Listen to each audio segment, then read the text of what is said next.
ভিতর থেকে সেটা পেয়েছে আর কি। এটা একটা মুক্তা, এটা একটা মুক্তা।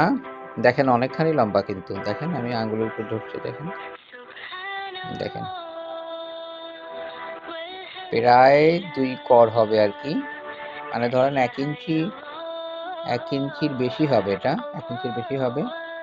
এবং দেখতে এটা ওই যে জেসাস পার্ল, আমার যেটা মনে হয় জেসাস পার্ল বলে না, যিশু খ্রিস্টের যে ওই যে ওরা ওই যে একটা লকেট গলায় দেয়, হ্যাঁ, এটা ঠিক কিছুটা ওই রকমই দেখতে আসলে। এবং এটা ন্যাচারাল। এই যে দেখেন এখানে কিন্তু একটু ছিদ্র মতো আছে, যে একটু গ্যাপ মতো আছে, এটা ফিল আপ হয়নি। দেখেন খুবই সুন্দর দেখতে, খুবই সুন্দর। এবং আমার কাছে এত বছর আছে এটা, কিন্তু আমি এই যে ডলাডলি করছি এত কিছু, কিন্তু গ্লেজটা যায় না, যে এরকম আছে। মানে মুক্তার যে শাইনিটা, ছায়া করলে হয়তো বা কিছুটা রং আসতে পারে, একটু ছায়া করলে হয়তো কিছুটা শাইনি দেখাবে। দেখেন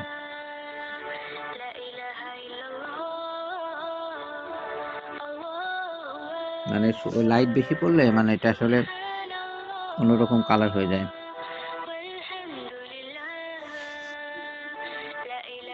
একদম আমি একদম ডার্ক করে ফেলছি, অন্ধকার করে ফেলছি। দেখেন একদম আমার হাতটার মধ্যে যে দেখেন একদম অন্ধকার, আমি অন্ধকারের ভিতরে দর্শি, ভিতরে কোনো লাইট নেই, একদম ডার্ক।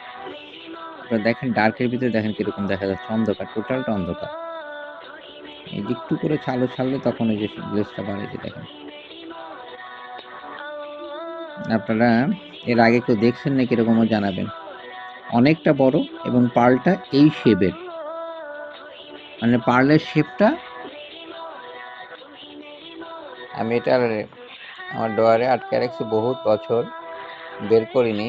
আজকে হঠাৎ মনে হলো যে আসলে সবাইকে দেখানো উচিত, যারা আমার ফেসবুকে বন্ধু আছেন, আমার সাথে মানে কানেক্টেড আছেন, তারা দেখতে পারেন।